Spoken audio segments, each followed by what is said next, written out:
Good afternoon, Jets Nation. Welcome to the Jets Show. And the biggest day of the offseason has happened. So let's go ahead and break down everything that happened today.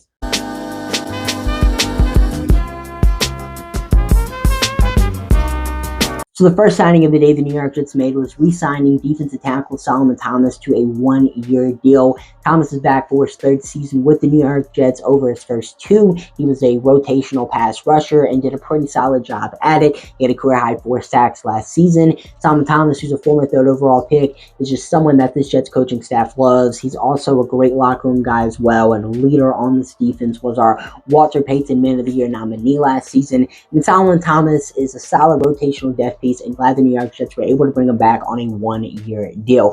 But the big splash signing the New York Jets made today, why today is the biggest day of the Jets offseason, is because Tyron Smith is now a New York Jet, the best offensive tackle on the open market this season. Tyron Smith is going to be wearing green and white next season. He signed a one-year deal worth up to $20 million. Going to be interesting to see what the base salary is looking like. But nonetheless, this was just a splash signing the New York Jets needed to make.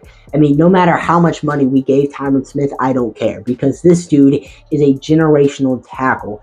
He is one of the best tackles in NFL history. This dude was on the Hall of Fame 2010s All-Decade team. This dude is a 8-time Pro Bowler, 2-time first-team All-Pro, 3-time second-team All-Pro. He's someone that hasn't allowed more than 2 sacks since 2017. Like, Tyron Smith is genuinely one of the best left tackles playing in the NFL right now, and he's going to be a New York Jet next season. Along with that, he was Pro Football Focus's 4th highest graded tackle last year. Like, the amount of good things you can say about Tyron Smith just go on and on and on and on. He's just a really, really good left tackle, and he's going to be playing for the New York Jets next season. I don't know how you are not excited about this. The really only negative thing you can say about Tyron Smith is the fact that he does have a bit of an injury history. He hasn't played a full season since 2015, which is pretty close to 10 years now, but he hasn't exactly missed like a whole bunch of time every single season.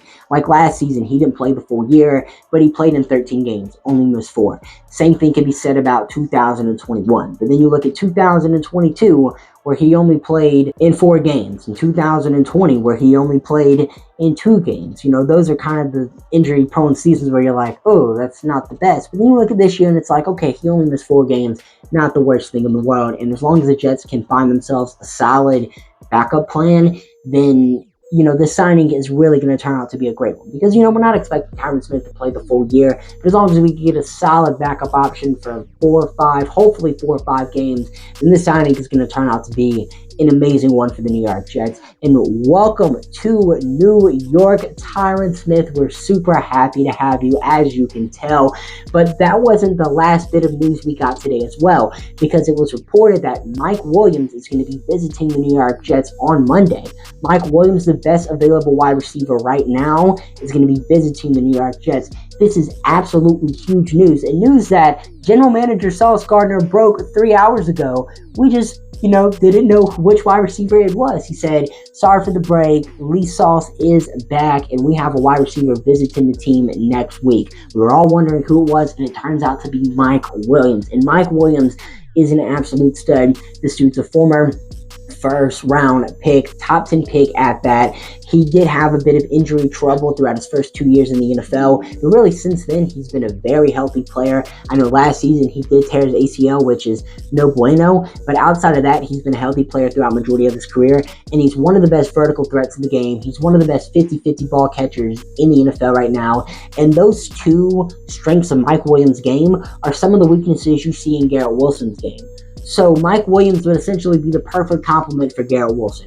And hopefully whenever he leaves the New York Jets building on Monday, he's walking away with a contract in his hand and a New York Jets cap, and he doesn't even make it to Carolina, who he's set to visit with on Tuesday. And speaking of Tuesday, the New York Jets are set to meet with Jadeveon Clowney on Tuesday as well. And I find it pretty interesting that the 2 free agent visits that Jadeveon Clowney and Mike Williams are going to be taking this offseason are with the Panthers and the Jets. Very interesting correlation right there, to say the least. But ladies and gentlemen, what are you guys' thoughts on the moves the New York Jets have made today? Let me know down below, and I'm just signing off for now. See you guys later. Peace.